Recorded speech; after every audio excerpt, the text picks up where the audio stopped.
సహకరించారు వారిని మాట్లాడాల్సిందిగా కోరుతా ఉన్నాం. భారత్ మాతాకి జై శ్రీరామ్.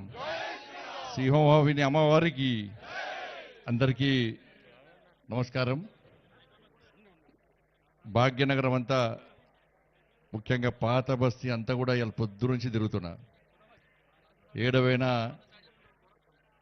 మా అమ్మవారు మహిళలందరూ కూడా ఒక అమ్మవార్లుగా తయారై అమ్మవారికి బోనం ఎత్తుకొని వస్తున్నారు. యువకులు పిల్లలు అందరూ కూడా ఉత్సాహంగా ఈ అమ్మవారి బోనాల్లో పాల్గొంటున్నారు. ఒక పండుగ వాతావరణం ఇలా పాత బస్తీలో గల్లీలో ఒక పండుగ వాతావరణం నెలకొనడం నిజంగా చాలా ఆనందం. మనందరూ తెలుసు బోనాలు అంటే అమ్మవారికి ఇష్టమైన నైవేద్యాన్ని సమర్పించడమే బోనం అంటారు. ఇందులో సైంటిఫిక్ రీజన్ కూడా ఉంది. ఇలా వర్షాకాలంలో అనేక రోగాలు వస్తాయి, అనేక రకాల వ్యాధులు వస్తాయి.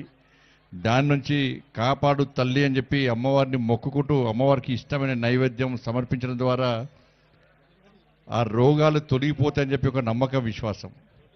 దాంతోపాటు అమ్మవారి బోనానికి చుట్టూ పసుపు పెట్టడం, వేపాకుతో అలంకరించడం, దీనివల్ల బ్యాక్టీరియా వైరస్ అన్నీ కూడా నాశనమైపోతాయని చెప్పి మన ప్రాణాలు పైలంగా ఉంటాయని చెప్పి ఒక నమ్మకం, విశ్వాసం ఇలా సమాజంలో పట్టింది.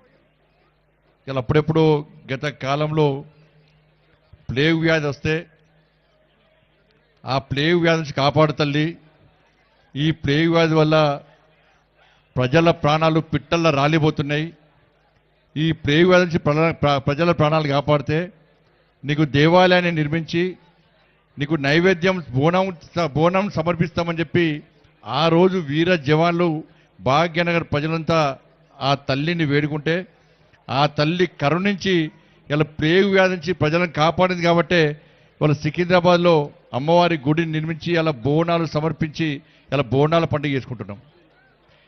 ఇక్కడ మూసీ నది ప్రాంతంలో మూసి వల్ల మొత్తం అతలాకుతలం అవుతుంటే, భాగ్యనగరం అంతా అతలాకుతలం అవుతుంటే ఈ మూసీ బారి నుంచి ప్రజలను కాపాడు తల్లి, ఈ మూసీ బారి నుంచి ప్రజలను కాపాడితే నీకు ఇష్టమైన నైవేద్యం బోనం సమర్పిస్తామని చెప్పి ఇక్కడ ప్రజలు ఆ అమ్మవారిని వేడుకున్న తర్వాత అమ్మవారి కరుణా కటాక్షల వల్ల ప్రజలు ప్రాణాలతో బయటపడితే ఇలా లాల్ దర్వాజా అమ్మవారికి, సింహవాహిని అమ్మవారికి ఇలా బోనం సమర్పించడం గతం నుంచి ఆనవాయితీగా వస్తున్నది. ఇది సనాతన ధర్మాన్ని కాపాడుకోవడం, హిందూ సాంప్రదాయాన్ని అలా కాపాడుకునే ప్రయత్నం మనం చేస్తున్నాం. ఇవాళ తరాలు అంతరాలు ఏర్పడ్డా ఈ బోనాల పండుగ మాత్రం తరాల నుంచి వస్తున్నది. ఒక పండుగ వాతావరణం మనం చేసుకుంటున్నాం. ఇప్పుడు ఒక శక్తివంతమైన పండుగ. నేను ప్రతి సంవత్సరం కూడా ఈ లాల్ దర్వాజా ఈ టెంపుల్కి వచ్చి ఈ సింహవాహిని అమ్మవారిని దర్శించుకోవడం, అమ్మవారి కరుణా కటాక్షలతో ఇంకా ఈ ధర్మం కోసం, ఈ దేశం కోసం, ఈ హిందూ సమాజం కోసం, సనాతన ధర్మ రక్షణ కోసం, మన సంస్కృతి సాంప్రదాయాలను కాపాడు కోసం నా వంతు ఒక హిందూగా పుట్టినందుకు నా వంతు తృణమో ప్రణమో కష్టపడి పనిచేసేటువంటి అవకాశం ఆ తల్లి దయవలనే, ఆ తల్లి ఆశీర్వాదం వల్లనే వస్తుంది వాళ్ళకి. మరి ఇలా భాగ్యనగర్లో మొత్తం పొద్దున్న తిరుగుతున్నాను నేను. చాలా ఉత్సాహం అనిపిస్తున్నది. ఎందుకంటే సింహవాహిని అమ్మవారి దయ వల్ల, భాగ్యలక్ష్మి అమ్మవారి కరుణా కటాక్షల వల్ల ఏ కష్టం వచ్చినా, ఏ ఇబ్బంది వచ్చినా భాగ్యలక్ష్మి అమ్మవారిని తలుచుకుంటే మన కష్టాలు తొలగిపోతుందని ఒక నమ్మకం. నేను కూడా ప్రజా సంగ్రామ యాత్ర చేసినప్పుడు ఆ భాగ్యలక్ష్మి అమ్మవారి పాదాల సాక్షిగా ఆ కార్యక్రమం ప్రారంభించినాం. కాబట్టి ఇవాళ తెలంగాణ రాష్ట్ర వ్యాప్తంగా ఒక హిందుత్వ వాతావరణం ఏర్పడ్డదంటే ఆ భాగ్యలక్ష్మి అమ్మవారి కరుణా కటాక్షల విషయాన్ని గుర్తుంచుకోండి.